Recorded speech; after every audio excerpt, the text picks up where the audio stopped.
Bonjour, bien aujourd'hui je suis invitée à faire une petite vidéo sur la conscience de soi.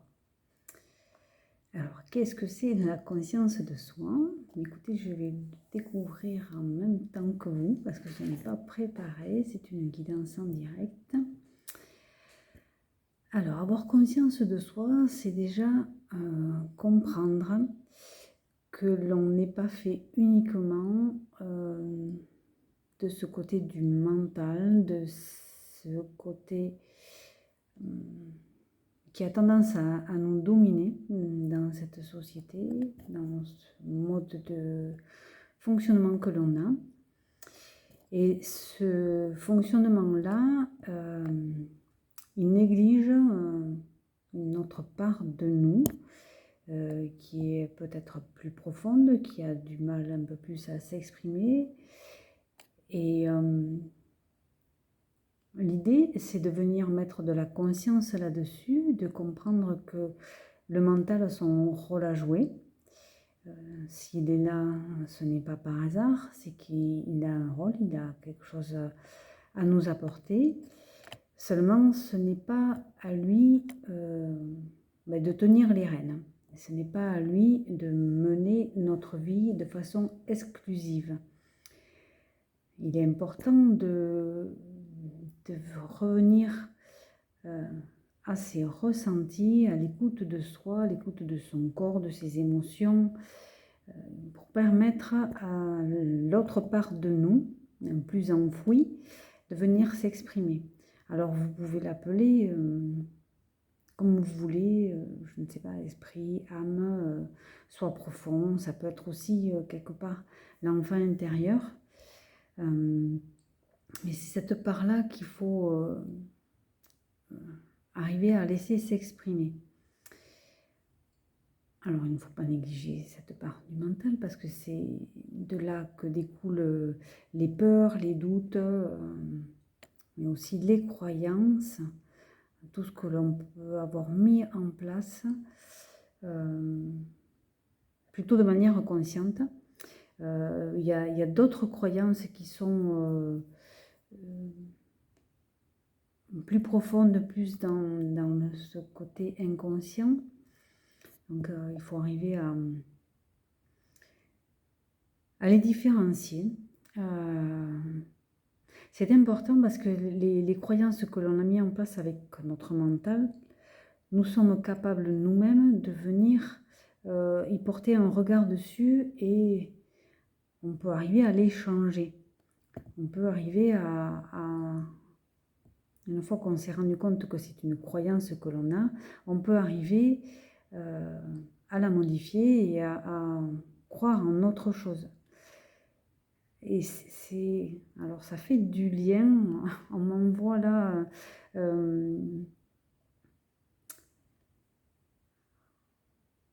aller chercher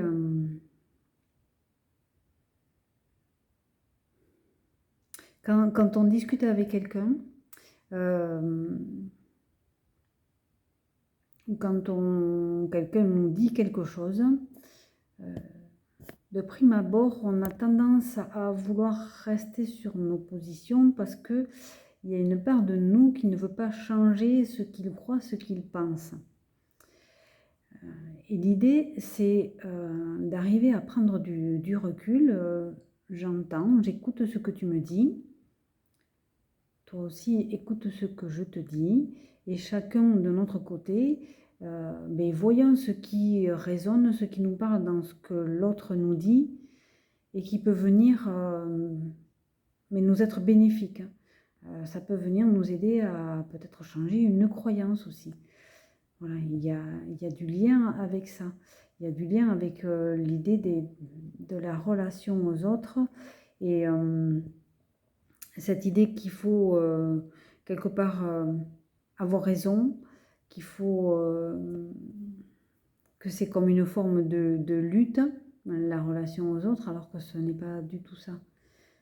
Ça peut être tout simplement du partage, de l'écoute, et après chacun a son libre arbitre pour venir piocher ce qui l'intéresse ou pas, et et faire sa propre opinion. Il n'y a rien à perdre, au contraire, il y a toujours quelque chose à gagner là-dedans, dans cette idée-là. Alors, on va revenir à la conscience de soi. Donc, il y a cette partie, on va dire, émergée, cette partie consciente. Après, il y a d'autres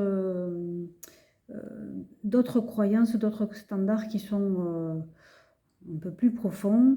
Il y en a qui nous sont propres, que l'on a mis en place peut-être suite à un événement, à quelque chose que l'on a vécu. Et en forme de protection, on peut avoir mis quelque chose en place. Ça peut être aussi quelque chose dont on a hérité dans la généalogie de nos ancêtres, quelque chose qu'ils ont mis en place et qui nous ont transmis, toujours par mesure de protection. C'est jamais, alors à mon regard, ce n'est jamais mal intentionné, mais c'est une forme de protection.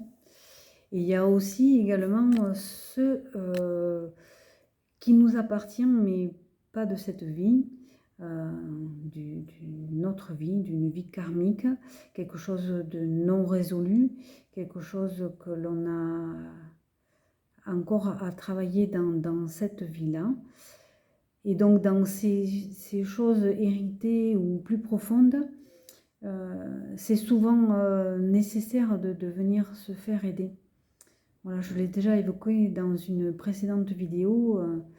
Il y a des choses qui sont difficiles déjà à percevoir seul.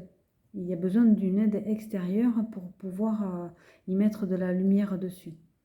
Voilà, donc c'est encore l'idée de vous faire aider. De vous faire aider pour pouvoir débloquer ça, pour pouvoir changer ça. Voilà, donc la conscience de soi, ça, c'est un peu tout ça en même temps. Alors, je vais essayer de voir s'il y a autre chose.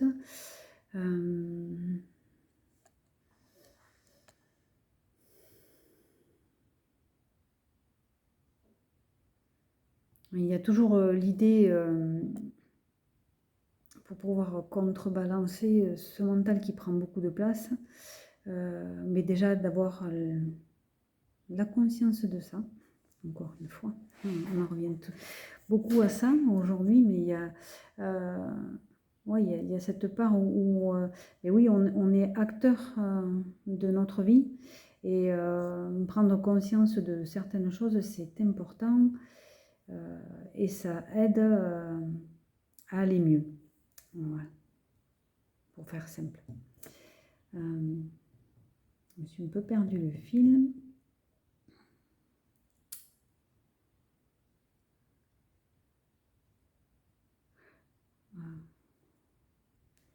Je suis désolée.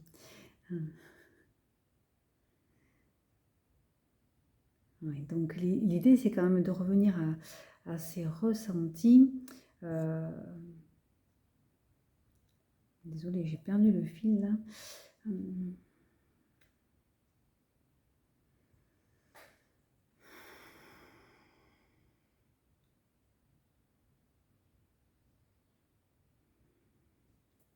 Alors, il est possible, en y mettant de la conscience, de venir modifier des choses en nous,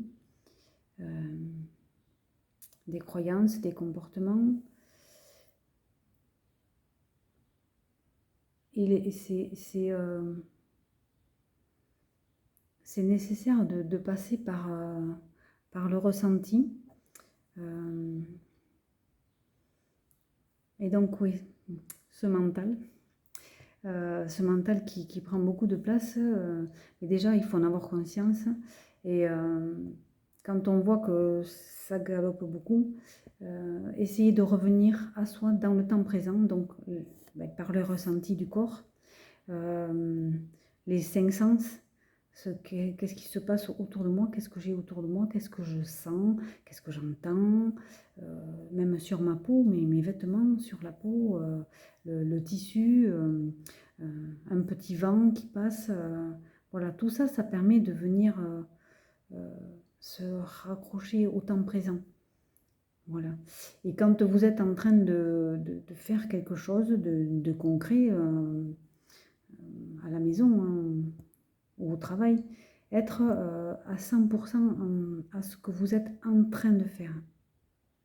C'est-à-dire que si vous êtes en train de découper des légumes ou faire à manger, soyez conscient et à 100% à ce que vous êtes en train de faire. Ne pensez pas à ce qui va se faire plus tard ou ce qu'il y a à faire ou ce que vous avez fait avant. Soyez là dans le temps présent. Ça vient aider à calmer le mental. D'accord? Donc il y a ce qui peut aider aussi, c'est de revenir à sa respiration.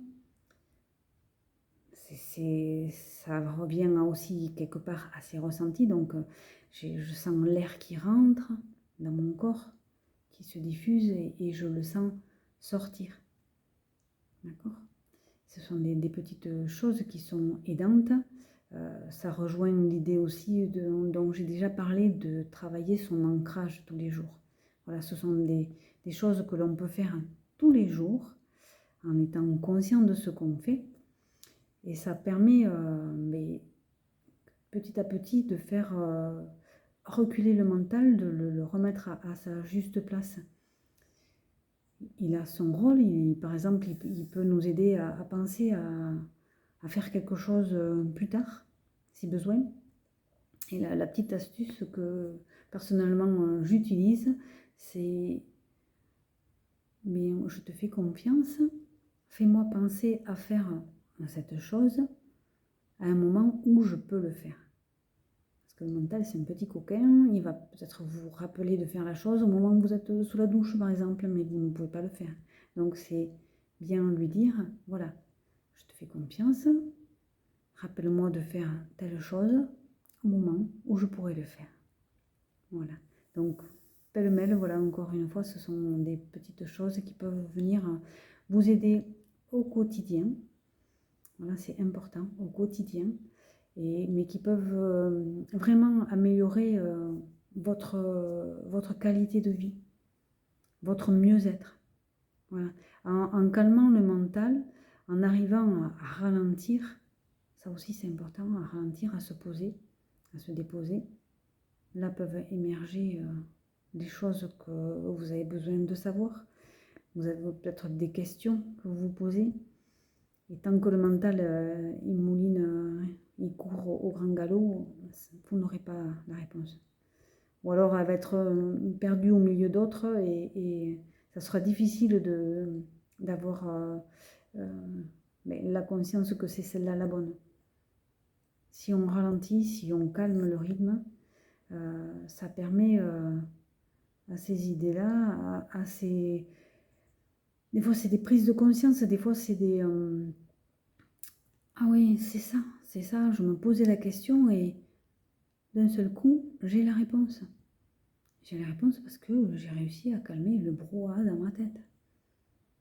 D'accord? Voilà, écoutez, je vous souhaite une belle après-midi, mais je vous dis à bientôt. Et encore une fois, mais n'hésitez pas à me soutenir dans ce que je fais. Si ça vous parle, si ça vous fait du bien, juste ne serait-ce qu'un petit j'aime. Voilà, moi je saurais que ce que je fais, il y a quelques personnes au moins à qui ça apporte quelque chose et voilà, quelque part ça fait du bien. Ça permet aussi de venir honorer ce que je fais pour vous. Voilà, mais je vous remercie. À très bientôt.